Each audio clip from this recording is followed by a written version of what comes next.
welcome to Vanished Vail, a series where we take you to Vail's special places. Now, last time we left off in the middle of a conversation with historian Sandy Chan. This was about the context surrounding the Chinese railroad workers who came to southern Arizona to build the Southern Pacific Railroad.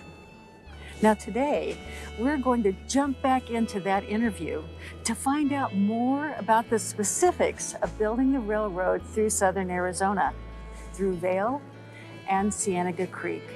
Now let's get back in there. Come on.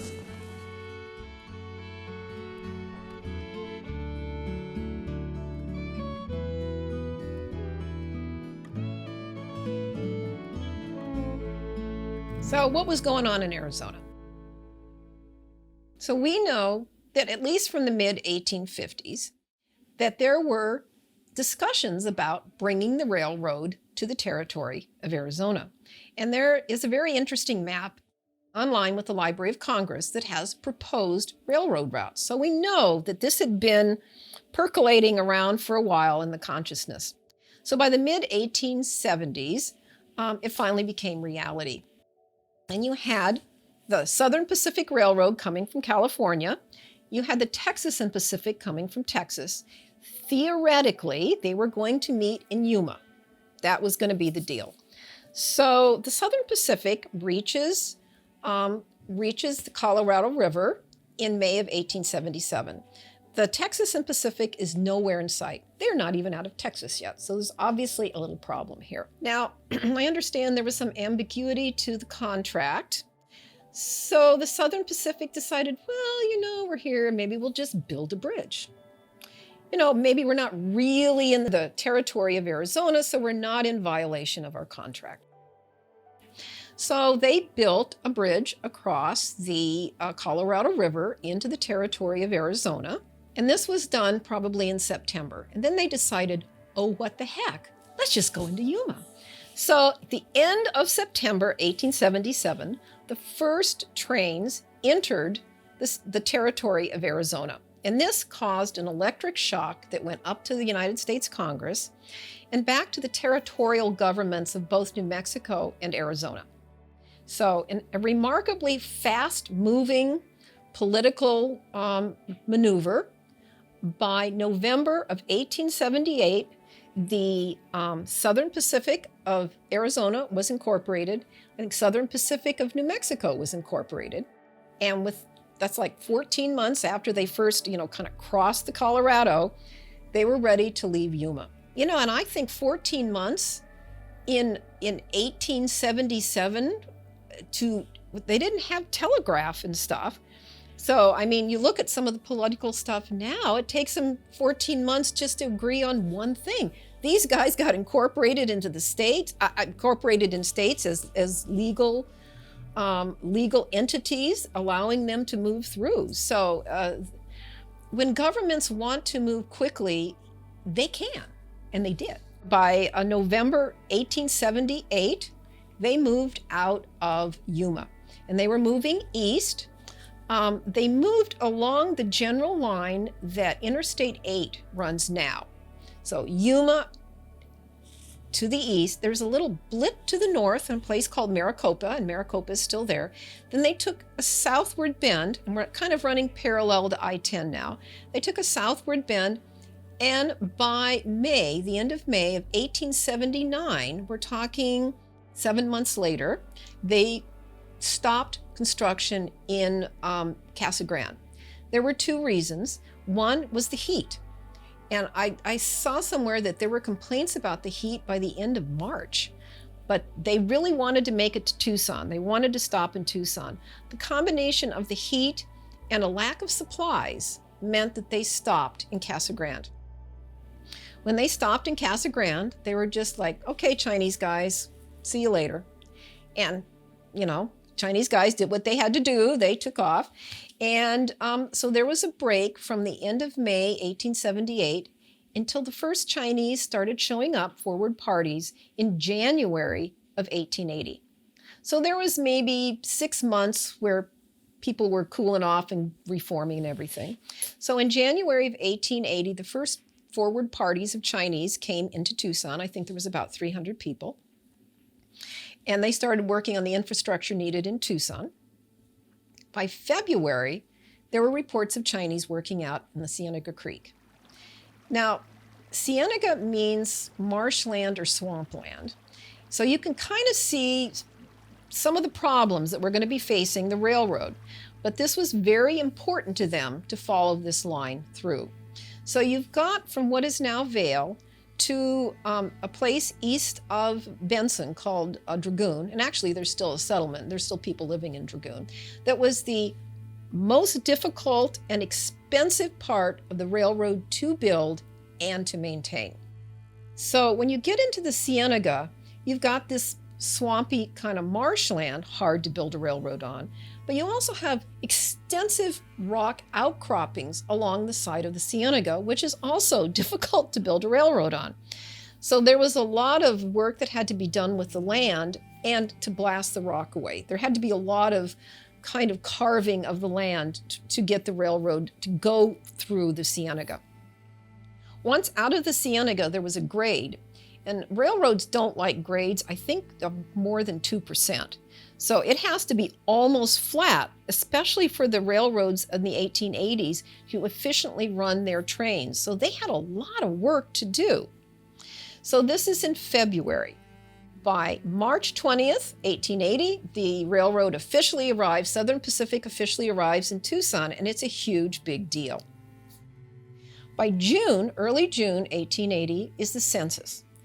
And there were 850 Chinese railroad workers enumerated in the census out on the CIENEGA Creek. Now, we already know about how the railroad works forward. They don't just work together. They have long lines. The Southern Pacific Railroad could be built along a line of as long as 40 miles. So we know that 850 Chinese may have been in the CIENEGA, but I'll lay $1 donuts. There were several hundred more Chinese working on the grade that they had to level out in the San Pedro River Valley. So this is in June. By the end of September, the Southern Pacific was entering New Mexico. So it really only took 9 months to get the railroad built through southern Arizona. So September, the end of September, they move out of Arizona into New Mexico. So it really only took about 9 months to build the whole route through southern Arizona with a lot of time spent in the CIENEGA. 1882 is known for two things. The first thing was there was going to be a feeder line built. Once you got the main line built, there was a lot of little lines that came off. There was a feeder line from Benson down to almost to Tombstone in some of the railroad towns, Fairbank. There was a line that came out into Bisbee. There was all of these lines being built, and one of the lines was going to be from Benson to Calabasas. Calabasas is a town that's just or a settlement just north of Nogales. And it was being built by Mexican labor. Mexicans in southern Arizona were the traditional go-to group. Before Mexicans, it was Native Americans. So this line was being built by the Mexicans, our traditional low-wage, high-risk labor group that everybody went to, when one of the superintendents on the line decided to bring in some Chinese workers. Didn't go over well. They arrived in the evening. There was a riot. The superintendent was strung up to a utility pole. Not good. And then he was not hung. He was just kind of roughed up a little bit. But the next morning, they all left. The Chinese left, the superintendent left, and there was no more Chinese used in southern Arizona, with one exception that we're going to talk about, building or maintaining railroads specifically in southern Arizona. I have run across references in Yuma and Kingman in the early 1890s of Chinese being used to maintain the railroads. But southern Arizona kind of defaulted to its go-to labor force, which is the local population. The other thing that happened in 1882 was the Chinese Exclusion Act was passed. Chinese Exclusion Act was the most draconian immigration act ever passed by the United States Congress, and it was the only immigration act that targeted a specific ethnic group. So, That shut the door. And it is no coincidence that in early 1883, that both the Southern Pacific and Northern Pacific lines were completed. As soon as the Congress saw they didn't need to have all these railroad workers coming in, they shut the door. And because there were so many people already in the United States that knew how to build railroads, the Chinese continued to be used, the railroad workers that had kind of learned the craft on the transcontinental railroads, continued to build railroads throughout the United States. But we are now in the age of exclusion for the Chinese, which is a grim age. Technically, it was repealed in 1943 because we were allied with China. It didn't look too good to have the Chinese Exclusion Act. But when they repealed it, they only had 105 Chinese allowed in a year. For my money, the Chinese exclusion period lasted until the early 1960s when the quota system was repealed by Congress. Not good. Now we're going to go back in time. We're going to go back in time to the CIENEGA. 1883 to 1887, there were continual washouts along the CIENEGA Creek portion. And I don't know whether the railroad was dismissive of our summer thunderstorms, or they thought that they really had, that this is the repair that's going to work. But it was washout after washout after washout. This is really bad business for the Southern Pacific. The Southern Pacific carried passengers, but at its heart, the Southern Pacific was a freight train. Probably one of their largest customers were the mines. They would get the heavy equipment in, and then they would take the ore out for processing. So in Vail, there were two mines, the Helvetia and Total Wreck mines. The relationship that the railroad had with the ranchers was a little more fraught than it was with the mines. But still, it still interrupted the business of the ranches. And there were some very big, very prominent ranches in southern Arizona.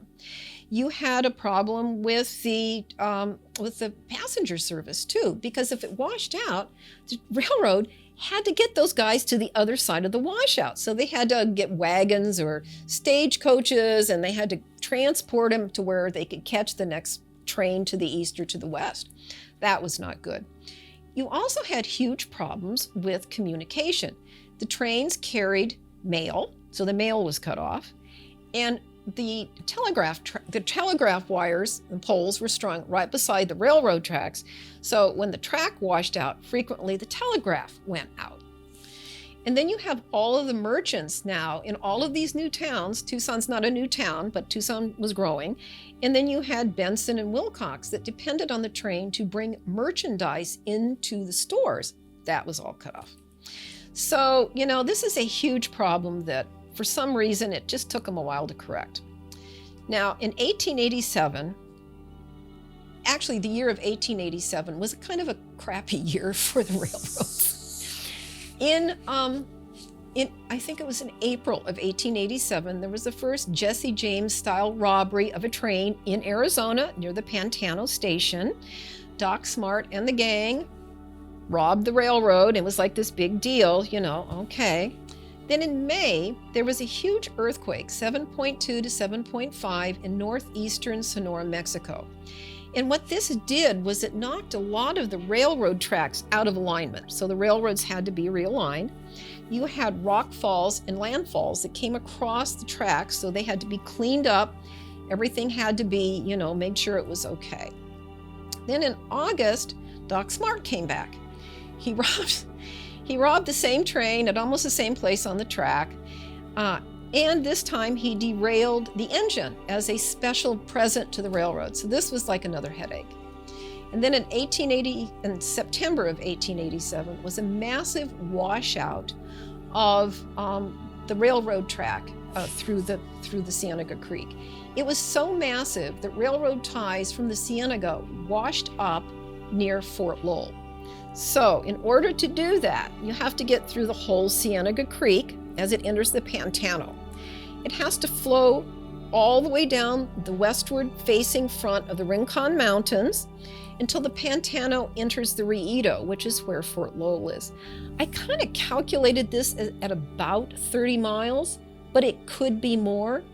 Well, this was it. That was the last straw. So what they did in January of 1888, they brought back 1,100 or so Chinese railroad workers, and they literally had to rebuild the whole track through the Cienega. They had to lift it further up, further away. They also built these large berms to protect the railroad and to deflect any flood water away from the railroad track. This took about 8 months or so. I think they didn't finish until about August of that year.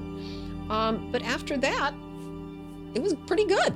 That solved their problem. And so pretty much that is the end of the large Chinese railroad worker experience in southern Arizona. Wow, that was really fascinating, Sandy. Well, I'm glad you enjoyed it. I really did. I can't wait to head out to the Cienega. Should we go now? Sure. Okay, let's go. Let's go to the Cienega.